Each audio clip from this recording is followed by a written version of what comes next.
खूप वर्षांआधी एका छोट्याशा गावात गावाचा सरपंच राहायचा. त्या सरपंचाचा एक घोडा पण होता. तो एक सुंदर पांढरा घोडा होता. त्या घोड्याला आपल्या आकर्षक सुंदरतेचा खूप अभिमान होता. त्याला वाटायचं तो या जगातला सगळ्यात हुशार प्राणी आहे. ते बघ, मालक येतोय. पाहिलं नाहीस? माझ्यासाठी सगळ्यात खास बीन्स घेऊन येतोय. हे काय, तू शांत का बसलायस?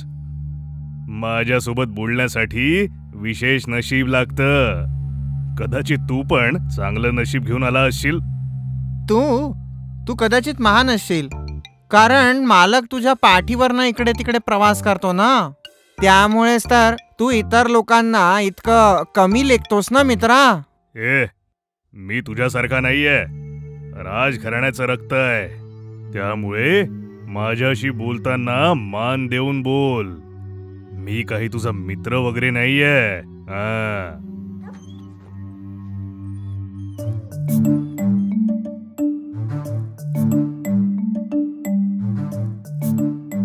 बेटा, तू खूप थकला नाहीयेस ना? आपल्याला आज कुठेतरी जायचंय बरं का. तू पटापट जेवून घे. मी तयार होऊन लगेच येतो बघ. बघितलंस, माझ्यावर किती प्रेम करतात आणि मला किती मान देतात ते. त्यांनी तर तुमच्याकडे बघितलं सुद्धा नाही. घोडे दादा, खरंय हे. तू खरंच खूप महान आहेस. मला पण तुझा खूप आदर आहे. हेच तुझ्यासाठी बरं राहील. तू या उद्धटपणाचा सन्मान का बरं करतेस? तो एक तुझ्यासारखाच दुसरा जीव आहे. अरे, त्याच्याकडे शिंग नाही आहेत, पण त्याला वाटतं की आहेत त्याच्याकडे. ते बदलायला हवं. ऐक, तू पण थोडंसं घे.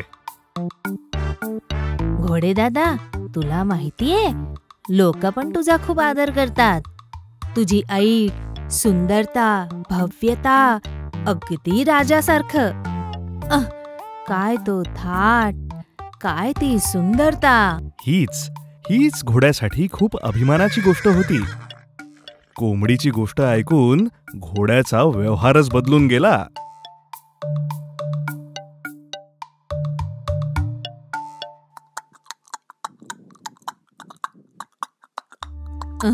याची ऐट तर बघ, सहन होत नाहीये मला. हो ग कोंबडी आई, मी या घोड्याच्या उद्धट आणि गर्विष्ठ स्वभावाला कंटाळलोय. त्याला असं वाटतं इथे दुसरे घोडेच नाहीयेत. खरं तर हत्ती सुद्धा एवढे उद्धट नसतात. जेव्हा गावात घोडा आपल्या मालकासोबत चालत होता, तो एकदम विचारात पडला. याच्याकडे अशी काय खास गोष्ट आहे जो हा माझ्या पाठीवर बसून चालतोय? गावकरी मला किती मान सन्मान देतात. कोंबडी जे म्हणत होती ते एकदम खरं होतं. घोडा आपली मान उंचावून अजून गर्वाने चालू लागला. मूर्ख घोडा अजूनही हाच विचार करत होता की गावकरी त्यालाच नमस्कार करतायत. अशा प्रकारे घोडा आणि त्याचा मालक गावातल्या बाजारात पोचले.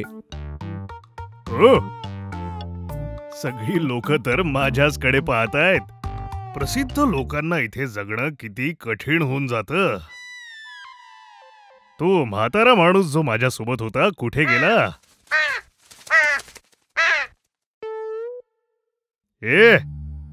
घाणेरडा पक्षी, माझ्या चमकत्या शरीराला खराब न करता इथून निघून जा. आई, अरे तुझ्यात तर किती अहंकार आहे. हे सांगणारा तू कोण आहेस? सर, तुम्ही ऐकलत? आमच्या ठिकाणी येऊन आमचीच विचारपूस करतोय हा. तू तर इथे नवीन दिसतोयस. आम्ही इथलेच रहिवासी आहोत. ठीक आहे, तशी आम्हाला एक गोष्ट सांग, तू कोण आहेस? मी राजपरिवारातला आहे. माझ्या पाठीवर बसायला तुमच्यात काहीतरी खास हवं. आमचा जन्म जरी कुठेही झाला असो, आहोत तर आम्ही 4 पायांचे जनावर. तुझ्यातही इतका अहंकार आहे. तुला माहिती आहे, मी जेव्हा गावातून जातो तेव्हा लोक माथा टेकवतात आणि माझ्यासाठी जागा बनवतात. मी तर काहीच म्हणत नाहीये, पण एक गोष्ट सांगतो, हा गर्व जास्त दिवस टिकणार नाही. चालला जा. आता माझी निघायची वेळ झाली आहे. गर्व करा की तुम्ही मला भेटू शकलात आणि माझ्याशी बोलू शकलात. ए, मी तर तुला पाहून घेईन. सोडा याला आणि चला सर.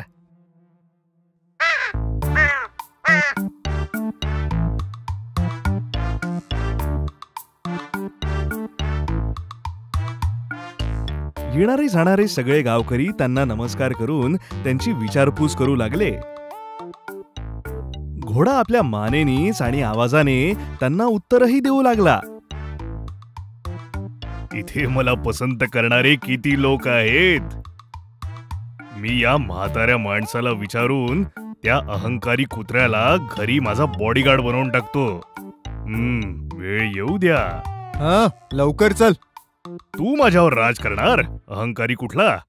जसं मी तुला माझ्या पाठीवर बसवला हे तुझ्यासाठी खूप नाहीये. इतका अहंकार.